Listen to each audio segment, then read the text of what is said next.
They wrongly implicated him in a crime that he never committed.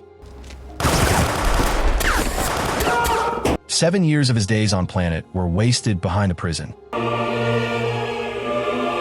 Their misdeeds ignited a fire of revenge in his heart on that particular day. Paul. He was getting excited. Welcome back to Paramount Recapped. I don't have many subscribers, but your single comment is a ray of hope to motivate me. Me. Boom. The sky was pouring when a man walked out of prison without a word. His name was Jake Green, and after doing a long, rough 7-year stretch, he was finally free. Once known for his insane skills at the gambling table, Jake had been thrown behind bars thanks to a slick and dirty trap set by Dorothy Machu, a notorious Mafia boss who ran the city's underground gambling world. The prison warden himself walked Jake to the exit, almost like paying respect to the man who had spent years in isolation. As Jake stepped out and felt the cold breeze hit his face, something clicked in his mind. He realized that in every game, whether it's cards or life, there's always someone pulling the strings and someone getting played. This time, he swore he wouldn't be the one getting used. He was done being the victim. And just like that, the idea of revenge lit up in his heart. A slow burn that was going to turn into a storm. Across the city, in a fancy casino glowing with neon lights and packed with high rollers, Dorothy Machu and his stone-faced right-hand man, Paul, were keeping watch. They barely moved, but the tension around them was thick like a wire pulled tight. People walked in and out, drinks clinked, dice rolled, and the games went on. But Dorothy had a feeling something was coming. At that same time, on the other side of town, Jake and his crew were gearing up in a beat-up old car. Billy, Jake's younger brother, looked worried. He couldn't help but question if it was a mistake coming back to the same place that had ruined them. Jake didn't say much, just looked ahead and muttered something about unfinished business, debts that needed paying. The way he said it made everyone in the car go quiet. Nobody argued after that. Soon enough, they pulled up in front of the biggest casino in the whole city. It was impossible to miss. Massive lights, red carpets, and velvet ropes. Jake didn't hesitate for even a second. They were about to come face to face with the people who had messed up Jake's life all those years ago. The casino staff recognized Jake immediately. Maybe it was his face or the way he walked like he owned the place. Either way, they didn't stop him. Instead, they led him and his group to the top floor, a floor where only the big dogs played. When the elevator doors opened, Jake paused for a moment. His heart skipped a beat. Years of solitary confinement had left him with a deep fear of small, closed spaces. But he shook it off, gritted his teeth, and stepped in anyway. When they reached the top, the staff told them only 2 people could go any further. So, it was just Jake and Billy who continued inside. Not long after that, Jake ran into someone from the past, a man he used to know. The guy looked stunned, seeing Jake alive and well. He asked what Jake was doing there, but Jake didn't answer. Instead, he calmly walked over to the seat the guy had just left and sat down. Then he locked eyes with Dorothy. Jake played it smart. He acted like he was weak, let Dorothy think he had the upper hand. But it was all a setup. After a few hands, Jake pulled off a slick move and completely flipped the game. Dorothy ended up losing millions, real cash, right there on the table. Furious didn't even begin to describe how mad Dorothy was, but there wasn't much he could do. Jake and Billy calmly packed the money into bags and walked out like they owned the joint. Right after they left, a stranger came up to Jake and handed him a business card. The guy said Jake was in danger and offered help. Jake didn't know what to make of it. As he tried to leave using the stairs, a sharp pain shot through his body and he collapsed, tumbling down hard. Back inside, Dorothy was going ballistic. Losing that much money in front of his people was a slap in the face. He exploded at Paul, his enforcer, then quickly called for a citywide manhunt. He didn't want a scene, so he brought in Sorter, a killer who didn't speak much but never missed. Jake was rushed to the hospital, and after some urgent tests, the doctors said he was lucky. Nothing fatal, just stress and exhaustion. He was out within days, already planning his next move. After getting discharged, Jake returned home with 2 bodyguards. Billy wasn't with him this time. As Jake bent down to pick something off the ground, a burst of gunfire rained down on them. The guards dropped instantly, hit by a sniper's rifle. Just when it looked like Jake's number was up, that same mysterious man from the casino appeared again, blasting back at the shooter with an AK, forcing the attacker to retreat. That sniper was one of Sorter's people, a hired killer meant to finish the job. But thanks to a twist of fate, Jake got out alive. The failed hit sent Paul running back to Dorothy to deliver the bad news. The boss was fuming. He couldn't believe a trained assassin had missed. Something was clearly off. Later, the mystery man took Jake to a bar, where he introduced him to someone named Avi. This guy, quiet but sharp, explained that he worked with Zach, someone with serious reach. Then he dropped the bomb. Jake had just 3 days to live. Blood cancer, rare and aggressive, was killing him from the inside. Jake didn't believe it, but Avi showed him medical reports. Still suspicious, Jake walked out. But something inside Jake told him it might be true. He went to a hospital to double-check, and to his horror, the doctor confirmed everything. He thought maybe the doc was in on some scam with Avi and Zach, so Jake lost it. He pulled a gun on the doctor and demanded answers. But the doctor swore he had nothing to do with it. Jake backed off, but the fear of dying ate away at him. That same day, Jake returned to meet Avi and Zach. This time, he brought a bag full of cash, all the money he'd won at the casino. In exchange, they agreed to help him get back at Dorothy. Avi took the money with a grin and shook hands with Jake. Zach handed him car keys, and the trio set off. Turns out Avi and Zach were loan sharks, and their first task for Jake was to help them collect a debt. And funny enough, they used Jake's own money to make the loan in the first place. Jake had to hand over the cash to the debtor himself and deliver a warning about the insane interest rate.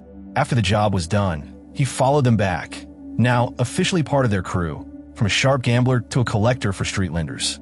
During the ride home, Avi and Zach got curious and asked Jake about Dorothy. Jake opened up a little, saying Dorothy was a gambling mogul with a dark side, someone who didn't just play games but fixed them. Back in the day, Jake had tried to stay away, but Dorothy's goons threatened Billy and even his daughter, so Jake had no choice but to join a high-stakes match. Jake had beaten a guy named George in that game, but after the loss, George mocked Jake's mother. Jake lost it and shot him in the leg. The money from the table vanished right after, and everyone turned on Jake. He got blamed and slapped with a 7-year prison sentence. And it didn't stop there. Dorothy's men continued harassing his family, and one of Jake's cousin's wives ended up brutally murdered. That's when Jake realized the whole thing was a setup from day one. Meanwhile, Dorothy and Paul visited a mansion owned by one of their partners, a guy named Gold. They were trying to delay a delivery, probably drugs, but Gold wasn't there. Instead, they met Lily Walker, Gold's assistant and her aide. Dorothy tried to talk his way out of it, saying the delivery was delayed due to issues, but Lily didn't look impressed. Lily wasn't having any of it. She shot down the request without a second thought, saying her boss Gold didn't have time to waste. Too many people were already lining up for a chance to do business with him. Meanwhile, Jake showed up again to meet Avi and Zach, carrying 2 big bags filled with cash as part of the shady deal they had going on. As they sat around, Jake opened up a bit about his past. He shared that during his 7 long years behind bars, he had only trusted 2 people. One was a genius at chess, and the other was an incredibly talented painter. The 3 of them used the prison's little mobile library to secretly communicate through hidden codes and books. That's how Jake ended up learning some seriously smart tricks and strategies, skills he knew he'd need for a big revenge plan someday. The 2 buddies had promised to always have Jake's back, and weirdly enough, they both escaped prison without leaving a trace. It was like they vanished into thin air. 2 years later, Jake finally got out too, but the freedom didn't come with peace. Everything he'd hidden away, his money stash, was gone. And worse, it turned out those same 2 friends were the ones who had taken it. He had been close to them and told them everything, even where he hid his money. They left behind a smug little message basically saying, "This is a life lesson. Get smarter." Soon after that mess, Zach gave Jake his next assignment, collect a debt. Jake headed over to some rundown house where the person who owed money was just an older lady barely scraping by. The only things she had were a busted TV and a fake dog. Zach called in, insisting Jake take the dog as payment, but Jake wasn't that heartless. He ignored the demand and instead left some cash for her, hoping it would help her settle the debt. Later, Jake visited this guy named Horowitz to borrow money. Meanwhile, Avi and Zach were off doing something shady. They had their eyes on Dorothy's secret stash, the powder that Dorothy guarded closely. They were planning to steal it. When Jake got back, Zach pressed him about collecting the money, but Jake just shrugged and said he didn't get anything. That made Zach snap. He told Jake that if he didn't collect it, he'd have to pay the debt himself. Surprisingly, Jake didn't argue. He just accepted it. At the same time, Paul, Dorothy's right-hand guy, broke the news about the warehouse break-in. Dorothy lost it, blaming Paul for letting it happen. They were desperate to get the stash back. Paul came up with an idea. Maybe they could buy it back from some guy named John. Dorothy wasn't thrilled about it, but gave the go-ahead. When Paul found John, the guy was totally uninterested, even when offered a ton of money. So, Paul tried to reach out to someone from John's crew, hoping they could do a deal behind John's back. John caught wind of it quickly. Knowing John would never agree to sell directly, Paul told one of Dorothy's trusted men, L, to meet with a contact named Gong, one of John's men, at a hotel to make a sneaky trade. Money for powder. But little did they know, Jake, Avi, Zach, and a woman named Doreen were already one step ahead. They disguised themselves as the hotel's cleaning crew and sneaked into a room between Gongs and L's. They drilled a hole in the wall, pumped some knockout gas, and once everyone was unconscious, they slipped in and grabbed everything. Powder, cash, and even some fancy watches. Then they disappeared. The next morning, Avi and Zach took Jake with them to Horowitz's place again to collect money. Right before they stepped inside, Jake got a phone call from Billy. Billy warned Jake to stay far away from Avi and Zach. They weren't who they claimed to be. According to Billy, they actually worked for Gold, one of the most feared Mafia bosses around. No one even knew what the guy looked like. Jake didn't say much, just listened, then followed Avi and Zach inside. What he saw next chilled him. Zach coldly shot a man in front of him and then handed Jake a gun, telling him to shoot someone else to scare him into paying. Jake hesitated, even after being told he only needed to injure the guy. But when Avi pushed him, Jake tried to fight back. He aimed his gun at Avi, only to realize it was empty. Avi, on the other hand, had a loaded weapon. That's when it hit Jake. He'd been tricked again. He rushed over to Billy's house, more worried than ever, especially about Billy's daughter. But Billy dropped a bomb. Jake had been set up. All the medical stuff about him having a fatal condition? Fake. A trap set by Avi and Zach to manipulate him. The guy Avi shot earlier? Barely scratched. And the money Jake thought was stolen? Avi had actually handed it out to a homeless old woman. But Jake was still in the dark, thinking it was all one big scam. Back at Dorothy's place, Paul gave an update. He believed John was responsible for the warehouse heist, which made Dorothy furious. But he had something else to focus on, getting Jake. So, Dorothy sent his men out, armed to the teeth, to capture Jake. Somehow Jake dodged them all, and in a weird twist, one of Dorothy's men accidentally shot himself. Later that night, Jake met up with Avi and Zach again. This time they revealed a dark truth. Jake had his own skeletons. Avi told him about the Eddies. Eddie A, B, and C. They were Jake's old allies before they ended up working under Dorothy. The Eddies had borrowed money from Dorothy just to keep giving it to Jake. They were getting beat down while Jake was enjoying the riches.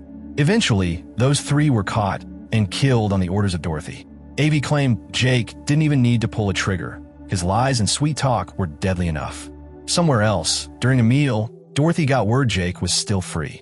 Out of nowhere, gunshots rang out and a waitress was hit. But she wasn't just a waitress. She was actually John's undercover agent. Somehow, Dorothy escaped again, and in retaliation, he ordered Sorter, his silent hitman, to wipe out John's entire crew. Sorter didn't hold back. He took them all out. On another note, Jake was slowly starting to recognize who Avi and Zach really were. It clicked. They were his old prison buddies, the same two who betrayed him and took his stash. Racked with guilt, Jake donated a chunk of money to a kids' charity under Dorothy's name, hoping to make up for his past. But that guilt wouldn't go away. At one point, Jake even returned to Dorothy's home intending to end it all. But when the moment came, he couldn't pull the trigger. He just walked away. Dorothy woke up from that brush with death knowing Jake had been in his room. He chased after him, gun in hand, but when he looked into Jake's calm, tired eyes, he broke down crying and lowered the weapon. The next day, Dorothy couldn't stop thinking about that encounter. Paul came in with updates. John and his crew were finished, and now they could easily scoop up all of John's leftover stash. He also mentioned something strange. Someone had donated money to the kids' charity in Dorothy's name, and the drug warehouse heist? It wasn't John who planned it. It was Jake. Enraged by the betrayal, Dorothy ordered Paul to hunt down Jake and use Billy's family as leverage. Paul and Sorter went to Billy's house. They were ready to torture his niece, but Sorter suddenly refused to go through with it. Paul shot him on the spot and kidnapped the girl anyway. Knowing where she was being kept, Avi and Zach came up with a plan. Jake would meet Dorothy face to face, bringing along the stolen stash from Gold. Jake showed up at the meeting place with nothing but a gun and determination. He found his niece being held hostage, but instead of acting rashly, he simply stood there, looking macho, Dorothy straight in the eyes. That look broke the boss. Something about it shook him to the core, And instead of hurting anyone, Machu turned the gun on himself and ended his own life. And that's where the movie wraps up. What did you think? Got any thoughts? Drop a comment down below. See you next time.